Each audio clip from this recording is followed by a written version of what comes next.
Welcome to the Imaginaries. Hello, and welcome to the Imaginaries, the podcast where we talk about all the things that you're going to find in books, and in movies, and TV shows, and comics, and video games, and also other places that we cannot speak of, namely the internet. So I'm here again with my prodigiously intelligent co-host, Kendra. That's right. And today we're going to talk about something that I've been wanting to talk about for a while, that we have not yet talked about. Not yet talked about specifically. We've definitely mentioned it many a time. So if you have listened to us before, you'll recognize this particular topic. I've been wanting to talk about it because it's something that doesn't get a lot of airtime, either if you're listening or watching or reading or whatever, but it's out there a lot. And when we were putting a list together, well, let me tell you what we're talking about first. So, before I get too ahead of myself, we are discussing social science. And I want to say right off the bat that I'm not talking about science fiction that deals with characters, but we're rather talking about fiction regarding social science that is part of the science fictional canon in whatever way. So before I get into a list, before I get into taking the term apart more than that, maybe let's get on the same page with what we're coming in with. What is social science fiction if you were to just look it up? I can tell you what the general assumption about social science fiction seems to be when reduced to its bare bones minimum by the intelligence, if you can call it that, which is Wikipedia. Because I do not have a history of referring to things as social science fiction. And I think that's because I don't have a long track record with social sciences, period. So I don't feel like I know enough about social science in order to describe something as having social science attributes. But I can tell you what Wikipedia says it is. And you can react to that if that's helpful. So according to Wikipedia, I looked this up. Social science fiction is a subgenre of science fiction, usually soft science fiction, which we've talked about hard science fiction versus soft science fiction in the past and basically debunked it as a useful tool. And then Wikipedia goes on to say it's concerned less with technology or space opera and more with speculation about human society. In other words, it, quote, absorbs and discusses anthropology, end quote, not sure where the quote comes from, and speculates about human behavior and interactions. I'm going to look up where that quote comes from. It comes from Archaeology in Fiction, Stories and Novels, which is an About.com article. So this quote refers to an About.com article. Right. So, I don't think that's as awful a definition as I did when I glanced at the Wikipedia. In fact, parts of it are very useful. I would agree that social science fiction concerns itself with speculation about human society. It speculates about human behavior and interactions. All of that is correct. But all the references, in my mind, all the references are maybe 4 of the references aren't shit, but a lot of the references on here really are. And when you look at the Wikipedia page, it has one of those warning blurbs at the top which says this article has multiple issues. Please improve it. So we might be getting on here and typing away a little bit in the future to expand upon it. But that'll hopefully come about at the end after we have an enriching conversation about it. Because the first thing I would note about this Wikipedia entry, apart from it being very blah, is that all of the references, including the ones that are not shit, are written by white middle-aged men from Western countries. So they're pretty, how do I put this nicely, typical of the history, the back history of science fiction as a whole. So I wouldn't say that anything really stands out there, but I would hope that other texts, which we've talked about a lot on this podcast, which have what I assume is a social science aspect, like Octavia Butler's works and so on and so forth, would crop up here. But I'm seeing The Time Machine and Brave New World in 1984, which are not shit. Childhoods and Gulliver's Travels, Walden to Freedom TM, whatever that is, World of the Noon, whatever that is, and Sergei Lukyanenko, who I don't know, so I can't speak about him. But, I mean, what about you? Like, what's your reaction to this collection of authors that they've put together? Especially since you know more about it. I think it's definitely missing the mark. I don't think that the Wikipedia editors can necessarily be faulted for that, because I think maybe they're doing the best job with something that is, by definition, a little more slippery. If you're looking at a work of science fiction like, I don't know, I'm not coming up with anything off the top of my head, but say it's something like, I just read the Three-Body Problem. Right, so, if you're thinking about that, there are social science aspects to it, but you can say more clearly, this is a work that's dealing with computer science. This is a work that's playing around with physics. Like, it's clearer in that way. Like, it's not a predominantly social science experiment. Well, I don't know that I would even argue that. I think what's messy here, and where I want to go first, is actually talking about what the social sciences are. Like, when we're talking about social science fiction, I think it's useful to say, well, this is what we're talking about. Because the Wikipedia article throws out anthropology, which, as like a catch-all for social sciences, is kind of weird. So when I'm thinking about social science, I think it's useful to think broadly about the sciences which are concerned with human behavior, human society, things like that. So psychology, sociology, history, anthropology is definitely in there. Geography is obviously where I'm coming from academically, so I care about that. Gender studies, queer studies, how about language political studies? Science, language studies for sure. Economics? What else? Economics, yeah, for and sure. Finances? Right. Race theories, educational theories. There's a lot in there. If we're thinking about what social sciences, how the social sciences are practiced today, and the the number of fields that can fall under the broad umbrella of what it means to study human interactions, human societies, how humans interact with one another, or if we're thinking in terms of science fiction, how intelligent beings interact with one another. It goes from taking this idea that you're kind of like, what do we do with this, to how is science fiction, all of science fiction, not actually social science fiction? Because there's some sort of social component to everything, right? Like, there's always some sort of interaction. But I don't want to go down that rabbit hole just yet, because I think if we're thinking of a lot of works of science fiction, if you think, say, of a work that's set in space, then you could say, obviously, well, if you're thinking of a work that's set in space, then maybe you could say, there's physics in there, so why don't we call all science fiction physical science fiction, or something like that.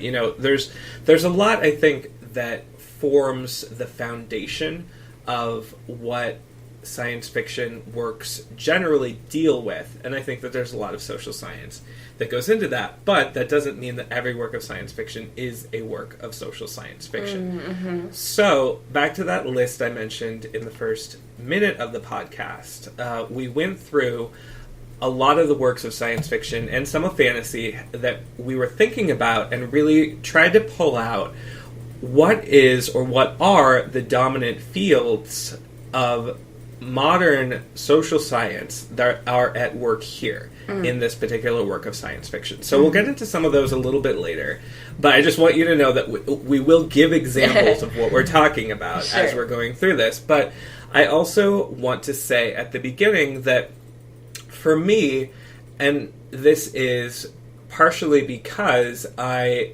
came of age in science fiction, just a few years ago, and really started reading it seriously, with writers like Octavia Butler and Ursula Le Guin. Yeah, you've been and folks spoiled. like that. You've been spoiled. Right. I have been. But for me, part of what makes a piece of social science fiction is that it has a critical take on the social science that it's dealing with. Sure. And what I mean by that, because I know that I can, and you have to please serve as like audience proxy here in case I go into like academic mode. But what I mean by critical social science is not just that it's observing, say, how groups of people interact with each other, or how this alien species interacts with humanity. Because again, when we're dealing with a lot of science fiction, nearly every work has something like that. But this critical social science, and so critical social science fiction, really has to take on the power dynamics that it's viewing. So a work by Octavia Butler, say, might, not directly, not heavy-handedly, because, it's smart, it's a good read, it's doing it in a really subtle way, but it's taking on the power dynamics behind racism in the contemporary U.S. It's taking on sexism and gender dynamics and the power relations there in the contemporary U.S. Same thing with Ursula Le Guin. Gender dynamics of sexuality. So that kind of thing is really what I'm looking for, in part, when I'm thinking about a work of social science fiction. First of all, is it concerned really deeply with some matters of social science? And second of all, does it have a critical lens? Is it looking critically at the power relations? This group has power, this group does not, in what it's talking about, in the way that folks like Octavia Butler and Ursula Le Guin do. And the last thing I want to say here before I'm going to turn it back over to you, because now I'm monologuing, I know, is that I think that thinking about the novum as a guiding idea of where we can see social science is a useful thing to think about whether a work might be primarily a work of social science fiction. So when we've talked about the novum before, we've talked about that central new thing or new idea in science fiction. So if that central new thing or new idea is something related to social science, human interactions, human societies, human behaviors, then I would say predominantly that is a work of social science fiction. So that is my opening spiel. What do you think? I think it's a spiel. I think it would be dangerous for me to express too many opinions in terms of like weighing the value of what you've said until we've seen it in application against a couple of the works that we've mentioned. So sure. Let's dig into that a little bit. And I would start off by mentioning that today we happen to be recording this episode the day that all of the Handmaid's Tale, the Hulu adaptation, has been made available on Hulu. So the last episode aired yesterday. Now the whole season is available for streaming on Hulu. And so I, of course, signed up for my 1 month free trial so that I can watch my Handmaid's Tale all at once and then consider whether I want to continue my Hulu subscription or not. So I watched the first episode, and it was amazing. And Elizabeth Moss is ferocious on screen, Yes. and she is paired up with Samira Wiley, who is incredible as well. And so the acting is superb, the direction is great, the music is Yes. the perfect background score. But like, Oh my god, the music is so good. It's so good. Sorry, So- I don't want to take away from like the cinematography and the acting Right. and the writing and the everything, but I just like the music is so, it's It's one of those things perfect. that I So notice perfect. it and I don't, and it's totally making me feel a certain way. At the same time, I'm not noticing it, and I just that. The series It's just is really good. It's just good. phenomenal. And so, like, my point isn't to just, like, drool all over The Handmaid's Tale, but to mention that. So I watched the first episode, and I'll finish the rest. I've read the book. And as soon as I close out, this is what I delayed our recording to do. Just as soon as I closed out of the first episode in order to come over and record this podcast, I found this amazing article on The Verge. It cropped up in my Twitter feed, and it's by Noah Berlatsky, and the title of it kind of says it all, and it's both versions of The Handmaid's Tale have a problem with racial erasure.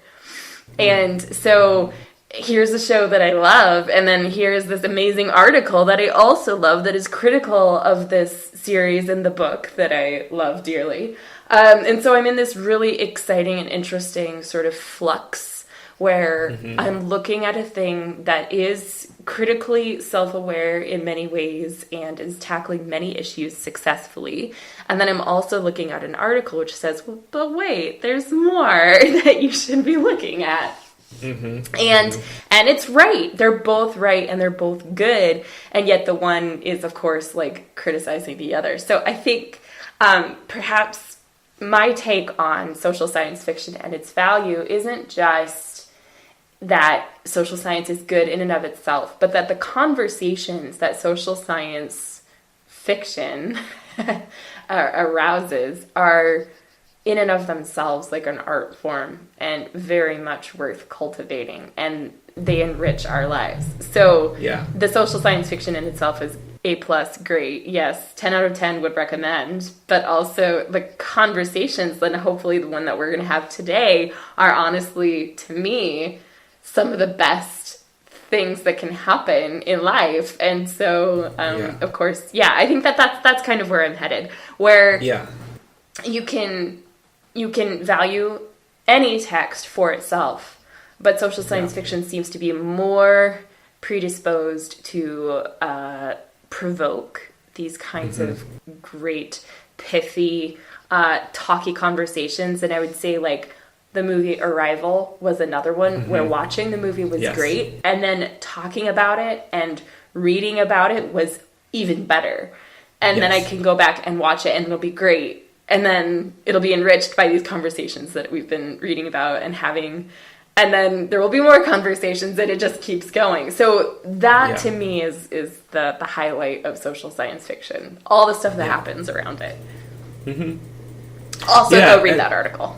Right, and I think that's a really valuable takeaway from our conversation about social science fiction, because in the way that I imagine, say, a work of science fiction that's on the cutting edge of computer science or on the cutting edge of physics or something could be really inspiring to someone who is, working in computer science or physics, and then they take it in and they want to talk about it with their colleagues, with their friends, whatever. Like, that work of fiction has, or could have, much broader appeal, but, it stimulates these kinds of content-based conversations for the folks who have the technical knowledge to process it and talk about it. Right. I think I think the contrast there is that, like, physics, a highly specific thing, like maybe about the quantum entanglement that was just confirmed today by a Chinese satellite. Like, if there was a science fiction book about that, that would be very exciting to a certain number of people. Right. Always. But not all of us are physicists or live in the physics universe or are interested in it, but all of us do live in the world, and we do interact with other people, most of us anyway. So I feel like social science fiction automatically does have a broader appeal, and I don't know if I'm being a little bit judgy in saying that, or if that's just like a factual observation. I don't know. My brain is fried. No, I think that's... I think that definitely has caveats, and I mean, I agree, and I think that there are caveats. What I don't want to do, after I spent like 10 minutes defining what I think social science is putting it in a box that says, this is a work of social science fiction, and this is not. Sure. Because like I said like at the beginning, a spectrum. Right. It is, but I mean, like, I think most works, simply by the virtue of dealing imaginatively with human interactions and societal interactions and so on, are dealing with some social science, even if they're not necessarily commenting on it, but they're speculating about it, even if, there's nothing else in there, and the work is, a heady work of physics and speculation. I don't know. Or like a straight up fantasy, like sword fighting drama. Like, I think what we can say is there are books which make assumptions about society, and then there are books that deconstruct the way that society itself works. Yes, great. And that end of the spectrum is closer to what we might call social science fiction. Although I would never call it soft science fiction, which the Wikipedia article does. No, and that's a problem. I mean, we had our conversation about hard science fiction. If you listeners have not had a chance to listen to that, I would really recommend it because I think we came to some decent conclusions. Specifically, that hard science fiction is more limiting than it is not. Sure. Which is to say, if you are a reader or a writer of science fiction, don't box yourself in. But it has, Sure. uses in terms of like publication, Sure. and categorizing and whatnot. But that's episode 25. Right. There are definite drawbacks, both in the world of the sciences, social, physical, biological, what have you, and the world of science fiction, where hard versus soft, hard kind of comes with this, like, yes, that means good, and soft, that means bad.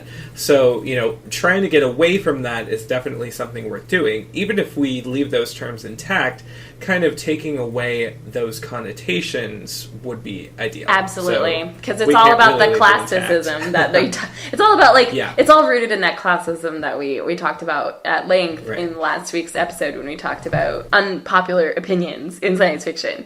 Episode 27. Yes. Yeah. Sorry. Totally. So let's maybe take on some examples so we can dive into what the book or movie or TV show or whatever is for listeners who may not be so familiar with it, and then talk about why we think it's a work of social science fiction. Okay, so we've already mentioned two authors. We've talked about Octavia Butler, and we've talked about Margaret Atwood's Handmaid's Tale. Does either of those kind of provide you an inroad that you can talk? Yeah, and Octavia Butler, her entire list of works, I think, could definitely fall under the social science fiction category. But I want to highlight Kindred, because it's one of those books that often gets put in, say, undergraduate classes that deal with African American literature. Maybe you find her in the same places that you find Toni Morrison or Alice Walker in academics. Kindred, it does depart a little bit from what Octavia Butler has done in the past. It tells the story of a contemporary black woman who's in a relationship with a white man who finds herself traveling into the antebellum South in the past to save the life of he starts out as a kid and he progressively gets older, but this white man from a family of slave owners who every time his life is in danger, she snaps to the past and saves him, and then she's there for progressively longer as the book goes on, and she has to deal as a modern black woman being in this, really awful society in the past and, trying to navigate that. And so a lot of what Octavia Butler does, I think, can find a home in, say, critical race theory, which is a big deal in academics right now. So in addition to being seen as a work of literature around race, around class, around gender, around the historical nuances of those things and the historical awfulness of slavery and things like that. Like, it's such an important conversation to have because of the way that she's setting up these interactions between the characters in a way that couldn't happen unless you looked at it through the science fiction lens. You can't have a modern black woman interacting with slave-owning white men from the past except in a book like this. And I think that's some of its power. You can't have it believably. It happens actually a fair amount in romance, historical romance novels. So there's a certain element of believability to it, which she's being more honest in science fiction by saying, okay, I know that this is anachronistic, and I'm going to make that a feature rather than a fault of this work. Yes. And that in and of itself just speaks to the author's sensitivity. And when we're talking about Butler, I would also like to highlight the Parables, which I've read the first of the Parables duology. And I love that this made our list because it opens up conversations about C.S. Lewis and Madeleine L'Engle. Madeleine L'Engle? Yeah, okay. I don't know why I thought that was weird for a moment, but it was. And other works, which are really works of like anthropological religious studies. Yeah. And that too, in and of itself, is a kind of social science. It's like a subset of social science. And, Yes, and for sure. it's not just strictly like analogy or like parable, despite it being called a parable. There's a breakdown of what makes religion make us tick, what religion's role is in shaping our identities, our relationships, and our lives. Which it's very self-aware. Obviously, by having the title parables, it's a great example of the form of this kind of anthropological religious science fiction. So And I would throw Mary Doria Russell's The Sparrow and Children of God. Oh, I love that series. In there as well for works of social science fiction that are primarily dealing with sort of religious social science fiction, in that they are books that are dealing with first contact with aliens, which is one of those standards for science fiction, but they're doing it from a Jesuit perspective. So the first ones who are actually going to meet these aliens are a Jesuit priest and other folks that he has known. They're financed by the Jesuits, and it's actually really interesting. It's kind of like a mission. It's a mission, and some of it does do a little more. It's not quite as engaged with the troublesome past that the Catholic Church has with missionary work as I would like it to be, but it does a lot of it. For every bit that I wish it pushed a little bit more, it does enough, and I appreciate that. I mean, I think they're really successful books. Okay, I have to break in because we will have to talk about this duology on its own podcast at some point, because it is essentially like the perfect book to have reached me when it reached me as a missionary kid myself. Yeah, reading a book which combines what we might call hard science, music theory, and religious theory all together in one with history and anthropology. It is a beautifully combined and balanced book in that it's doing a lot of those things all at once. I would argue, and we can do this at length in another podcast, that Mary Doria Russell actually portrays a lot of the evils enacted by the historical Catholic Church by placing them in the alien culture and having them, the humans who bring some of these evils to the planet, in a sense, like having them be the role models that no alien culture ever should have, but also it has, I don't know, it's a very creative take on it, but it's submerged. It's not, it is commenting on it by showing it. It's not commenting on it by commenting on it, if that makes sense. It does, and I appreciate that, and I would actually like to have this conversation at length. So you can count on a podcast about the Jesuits in space. Jesuits in space, such a Mary Doria good Russell's idea. The Sparrow. Oh, so good. But I also think that The Sparrow and Children of God is doing a lot with anthropology. Yes. And this is one that I want to talk about specifically because, pulling from that Wikipedia article, it seemed like anthropology got a direct mention when no other social science did.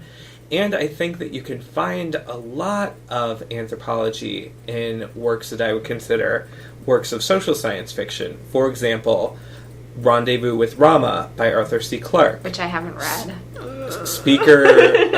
Speaker for the Dead by Orson Scott Card, who, always Orson Scott Card gets a little asterisk there for his politics.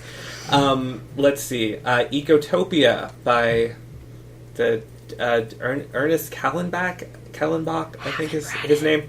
But I'm just calling out the ones that I think are primarily anthropological, and I'm calling them out.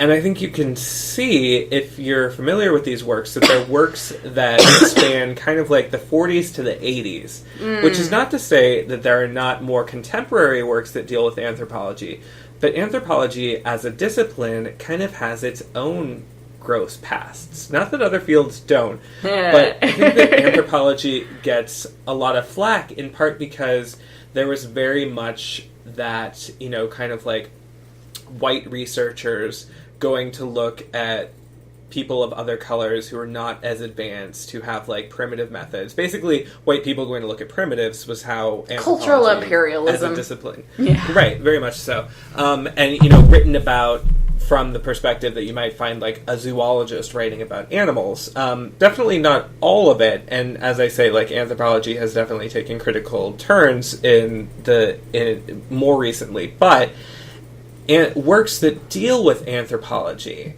have to be aware of that in the same way that I think works that deal with religion have to engage with those themes. So where the Sparrow and Children of God acknowledge in some nuanced ways, like Kendra said, the kind of inglorious past of the Catholic Church, so does Octavia Butler in the Parable books think about the good things that religion has wrought. Because at the same time, in the Parable books that she has her main character coming up with a religion, a lot of what's going on in those books, the really shitty societal things, can be traced back to the same sort of like white male Christian imperialism that's going on in some Western nations.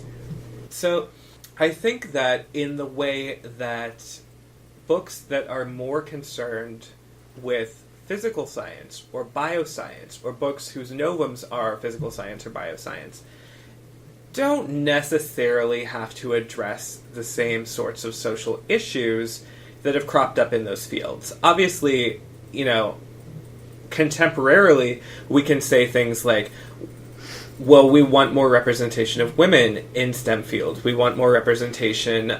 What I want to take away from this is that works of social science fiction are better placed not only to think about societal and human interactions, but also the pasts, problematic and otherwise, of the sciences that they're dealing with.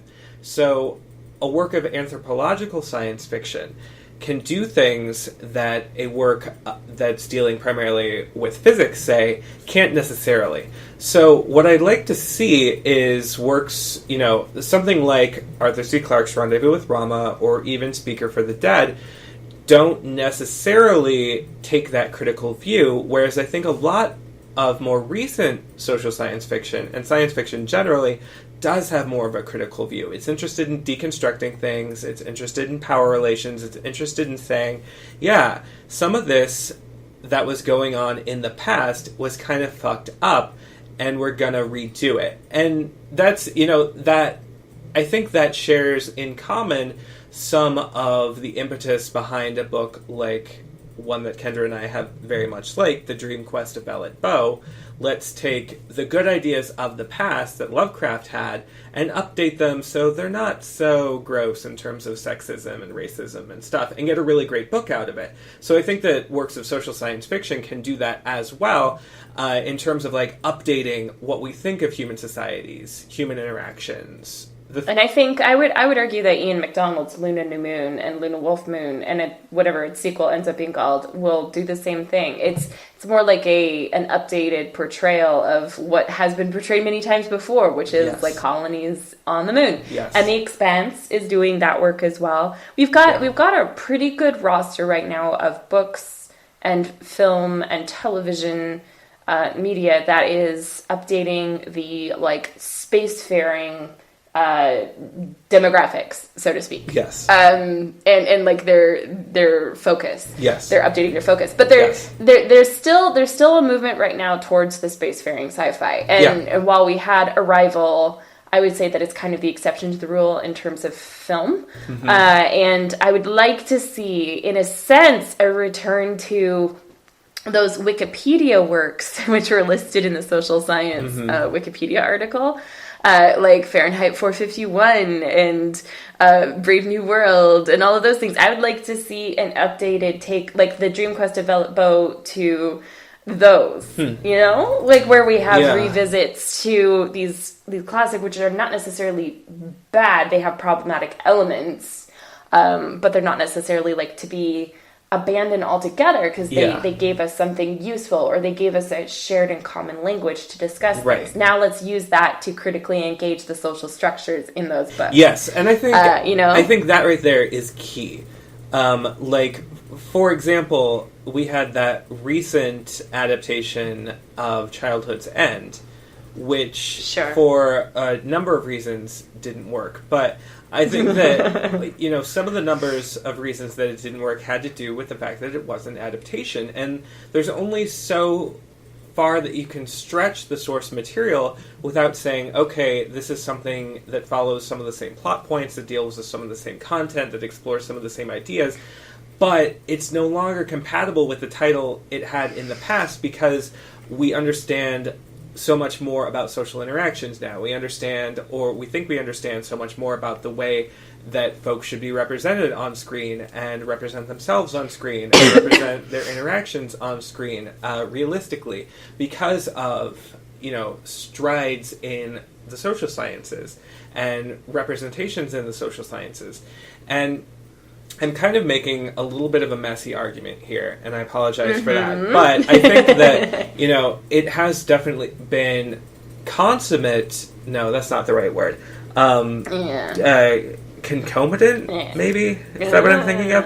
Anyway, there's been, in the same time that the social sciences, and this is not only the social sciences, it's part of the whole framework for the physical and biosciences, it's part of the humanities, it's part of the arts as well.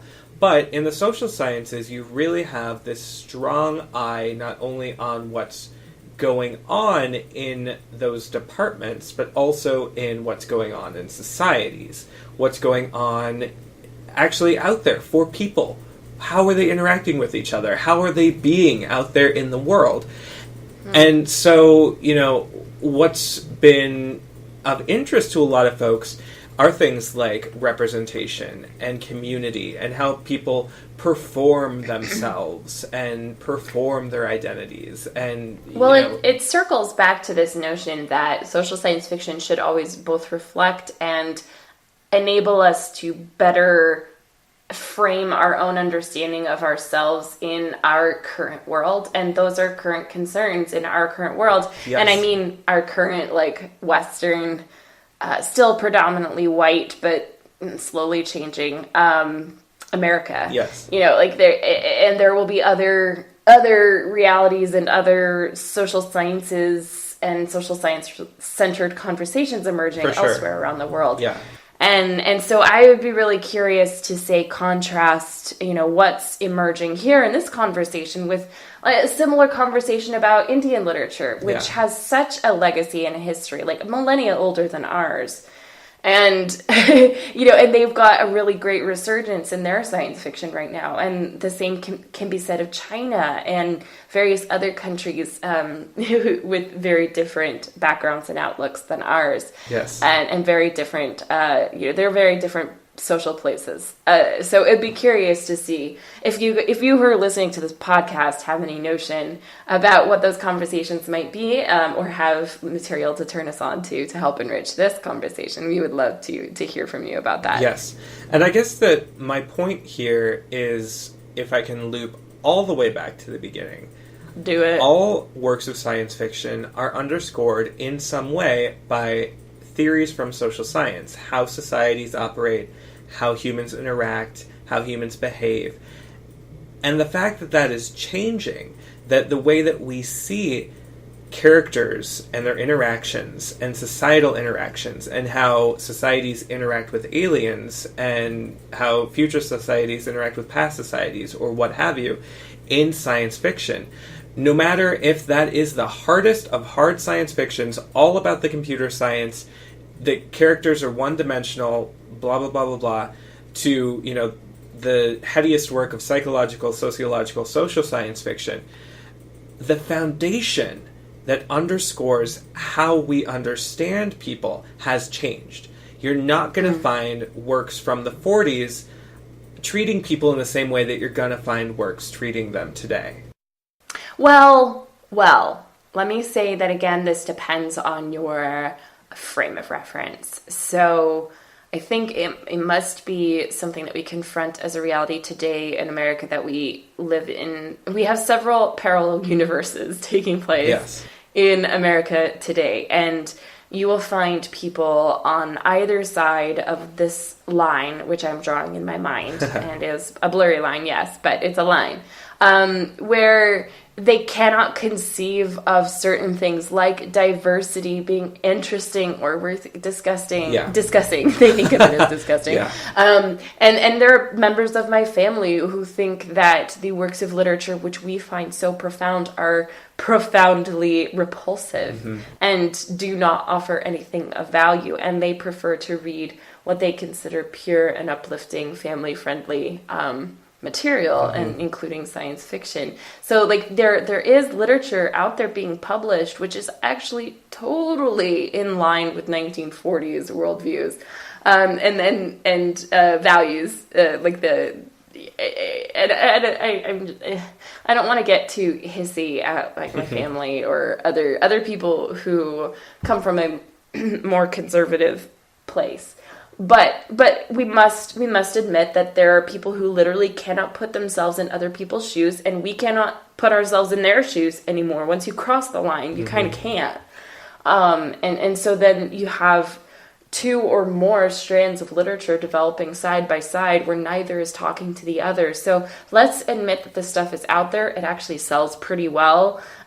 It's doing okay. It's making a lot of money. And certain bookstores which sell this are making quite a buck. So we know that there are other conversations happening out there where we're maybe not privy to them. And if you, our listeners, are, again, reach out to us. Let us know your take on this. How do you want to wrap up? Maybe with some, we've said a lot of things here and we've given some examples. Is it maybe just worth it to throw out some examples if our listeners aren't maybe so familiar with what we've talked about? Things that they can watch, things that they can read? And I would also say, just like as a side note, in looking at our list, I'm impressed with how much social science fiction has diversified in its focus, like the subgenre, or not subgenre, the subfield of social science that they address. Yes. So like back in the 40s, you might have had stuff mostly concerned with anthropology or economics. Yeah. And now you have books that are dealing with like global finance and linguistics, like global linguistics, and it's physics, which didn't exist back then. Right. So I want to celebrate this list. I think we should probably name off all of the examples we have and just give them like maybe a couple of tagline words. Absolutely. Like a couple of social science ideas which are being made clear in them. Yeah. So the first thing I want to do is call back, or the first one I want to name is the Southern Reach trilogy by Jeff Vandermeer. Sure. Annihilation, Authority, and Acceptance. We talked about that specifically in its own podcast. I made an argument there that Annihilation is actually a work of human geography science fiction. Sure. And that's episode 20. Go and listen to it. We talk at length about this. Totally. So I won't say any more there. What else? Well, we've mentioned The Expanse. We haven't mentioned Ian M. Banks' Culture Series, but we mention Ian M. Banks' Culture Series in every podcast. So here it is being mentioned in this podcast. Yeah. And what would you say about culture? Is it a historical take on anthropology and social science? Is it everything all at once because it's so broad and far-reaching? What do you think? I think I would define culture generally as a series concerned with social science, and therefore a series of social science fiction. I would say predominantly it's dealing with psychology, with sociology. Definitely some anthropology, some geography, but there's a whole lot that he explores in there, talking about relations between sentient beings, whether they're minds or drones or humans or non-human races. So there's a lot and I would say there. that I'd say there's some parallels in that too. Anne Leckie's Ancillary Justice, Ancillary Sword, etc. series, in that these large scale, multi-generational sort of sagas, in a sense, they're like providing a new, like they're taking this trope, the multi-generational space saga, and they're adding to it the social science aspect where they're looking critically at what makes cultures survive or rise and fall over the course of generations and so on and so forth. And and there's elements of that too in Ian McDonald's Luna New Moon, that series as well. But we haven't mentioned the Left Hand of Darkness and the Dispossessed yet, and I feel like that's an oversight. So apologize. So we can talk a little bit about works that are primarily concerned with what gender studies would, what the modern discipline of gender studies might consider a work of social science fiction, and what political science or government studies might consider. So I would consider, if we were thinking of Left Hand of Darkness, obviously, again, a lot of social stuff in there, but thinking about it from a gender studies perspective, for sure. And I think that it's useful to think about sex and gender in a way that isn't analogous, say, with like works of feminist science fiction. Both of them are really important. I think we'll do a podcast later that thinks through some feminist science fiction, and maybe the intersectionality, or like what makes a work intersectional between gender and like gender studies and feminism. And queer studies, because that would be very, very interesting to me, for sure. What else haven't we mentioned that bears mentioning? Political science, again, the Dispossessed, specifically anarchism, I think, is the go-to there. Other works of political science fiction, Star Trek, I've made that argument before, especially Deep Space Nine. Babylon 5, which our rewatch series has just started, so you should go listen to our +1 podcast. Sure. I feel like I'm plugging all of our previous podcasts. You are, but it's perfect. It's connecting to so much. Even Firefly, I think, has some important political science explorations, also some history, but like the fact that foundationally Firefly is positing that by the time we go to space, you have a humanity that is using English and Mandarin. Is it Mandarin? Is it Chinese? I'm gonna fuck this up. I believe it's Mandarin, but it is a specific Chinese language. Yeah. Group. See, this is a thing that I don't really know a lot about. But it's considered a pigeon. Yeah. Okay. Yeah. There we go. And I mean, like, just the fact that we're dealing with a pigeon where they speak primarily in English, but like swear in Chinese, is then making it a work of linguistic science fiction. So a lot going on in Firefly that we can talk about. Nicola Griffith as an author is someone I really want to mention as someone who also plays with gender and sex. Is Hild really science fiction? It's more a work of historical fiction because Nicola Griffith has done science fiction. I feel like it gets lumped in there, but it has more. Because that one's concerned with gender, and it's a good book. I mean, sure. I kind of fell asleep at the end, but it was good. It was interesting in the social stuff. It just was a little bit slow, right? But we haven't mentioned Kim Stanley Robinson yet, and I feel like we criticize his character development sometimes, but the thing that he does so very well is examine political, social science relationships, dynamics, and all of those things.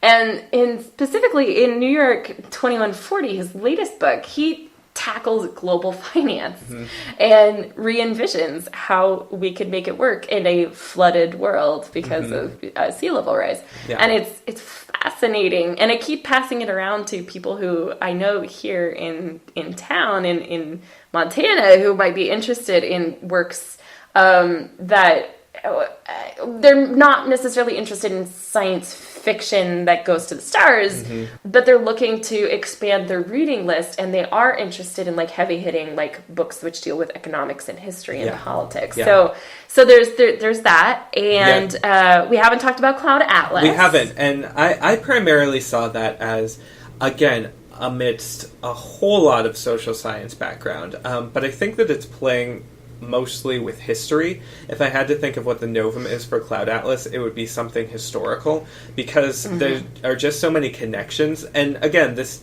depends upon whether we're talking about the book or the movie, but in either case, Cloud Atlas is dealing with these sort of telescoping narratives that move from our past, humanity's past, I should say, into the distant future, and deal with sort of the, not interactions, but maybe temporal I'm not really sure how to describe it. I mean, I would say it's about identity and connectedness, like how human interdependency in a really interesting way. And I would also note, and I don't know if this is quite relevant or not, but that the Cloud Atlas does what I've always wanted these far future sci-fi works like The Expanse and Lunar New Moon to do, which is explain how we got from point A to point B. Yeah. Like Cloud Atlas connects those dots in a really interesting and worthwhile way on many levels. Whereas like when we look at a work like Lunar New Moon, we're like, that's great. Now, how do we get to this like pansexual orgy of a queer future, you know? Right. Like, how do we get there? Yes. And Cloud Atlas shows us how we get to the future. Yeah. It's a different future, but it shows it's like an experiment in connecting those dots. And I just love that. And I would like to see more of it and more works which have that telescoping effect. Yeah. So 2 more examples I want to mention because I know we're running, maybe not running so much over. But speaking of history, Connie Willis's Oxford Time Traveler books, there are 4 main novels here. The Doomsday Book, To Say Nothing of the Dog, Blackout, and All Clear. All 4 of them have historians as the main characters. So if you are someone who likes history, if you are a historian yourself and you're looking for something to explore in the world of science fiction, check out Connie Willis because this particular set of historians is just a little bit into the future, and they study history by actually traveling to the past. But then it goes into all of this determinacy stuff, like are we actually studying it and changing it, and how are we interacting in the past? What are we learning about history in order to go back there? So really fabulous. Several long books, so you're going to find a lot there if you like it. And the very last one that I want to talk about is... it just left my head. Oh, I mentioned it right when we were starting. Liu Cixin's trilogy, The Three-Body Problem, The Dark Forest, and Death's End, which, again, I called out because especially the first book does a lot with basic physics, or fundamental physics, and expanding our knowledge of them, of computer science, but the second book especially is really foundationally thinking about sociology and how groups of aliens, thinking about sociology on a galactic level, how groups of aliens might interact with each other. And it goes... That's so fascinating. Yeah. Because it's translated by Ken Liu. Yeah. If I'm pronouncing that right, whose work of, I guess it's pretty much straight up fantasy, I am currently reading, which is the Dandelion Dynasty trilogy. And it does the same thing, just in a fantastical context. So it makes sense that these 2 authors would be associated with each other. Yeah, and the one problem that I have with that is that the stabs that it makes at sociology are really fascinating and kind of unlike anything that I've read before, but it moves them towards this like grand unified theory of sociology, of cosmic sociology. That's actually the name of the book. In the way that like grand unified theories of maybe like physics, are kind of stabbing at. And that's one of the things that a lot of modern social science tries to skew away from. Not thinking about how everyone is affected by the same forces and, acts in the same ways. Not those general principles, but rather how you can sort of take smaller interactions and think about how they work. And, I'm coming from the geographic perspective, so obviously I have some bias there. I know that a lot of social sciences do think about those larger scale things. But anyway, that is now our quick rundown of, introduction to social science fiction. My extreme hope is that you, our listeners, will connect with us or connect with these works in some way because they're fascinating, and social science in science fiction deserves to be explored in more detail, and it is being, but, finding a readership that knows what to do with these things, it is also really, really important. So thank you for listening. As always, where, Kendra, can you find us on the internet? You can find us on our website, which is www.imaginaries.us. and we do occasionally blog there. But you can find us on iTunes and SoundCloud and YouTube. Our backlist is all up there on YouTube. You can find us on Twitter at imaginary_pod. You can find the watch-alongs. The podcasts are available wherever our podcasts are, but you can also find conversation about episodes which we are not watch-alonging of Babylon 5 in the Tony's Tumblr, which is called Pebble Vote. Pebbles are voting, but you can find it at pebblevote.tumblr.com. And if you would like to support our efforts or throw a coffee our way, you can find us on ko-fi.com. We are, we have expenditures associated with the podcast. We're happy to shoulder them when we can. But, if you want to help us out with that, we would definitely appreciate it. So you can find us in all of those places and maybe eventually more. And Tony, we have something to look forward to in the next couple of weeks. We'll actually be seeing each other in a couple of weeks. And we might be able to record a podcast in person with all of the benefits thereof. Yes. So you can look for that in the future. What are you reading right now? What can we look forward to hearing conversation about in the future? I am reading Death's End, so that trilogy that I just spoke of. I've also been reading through the Nebula Award novellas. So I just read Every Heart a Doorway by Sean McGuire. I'm also reading The Ballad of Black Tom. What else am I going to read next? I also got the Ken Liu book, which I'll be reading soon. I just got a bunch of books that are either came out in the last week or coming out in the next couple of weeks from the library. So, did you get River of Teeth yet? River of Teeth is one that I'm very much looking forward to. Yes, I got it. River of Teeth, the hippos in the bayou. Yeah. Okay, good, because I will have it in a couple of days as well. So that's one you can look forward to us talking about, weird-ass hippos in the bayou. We're also probably going to talk about Ken Liu and the Three Body Problem series in the very near future, since we will both be getting to those relatively soon. So, thank you for listening to us today. And Tony, you want to take us out with some weird comment? Because you always have something creepy to say. I have no creepy things to say other than... Oh, thank God. Watch out for us. We may come up through your drain. And... Okay, out.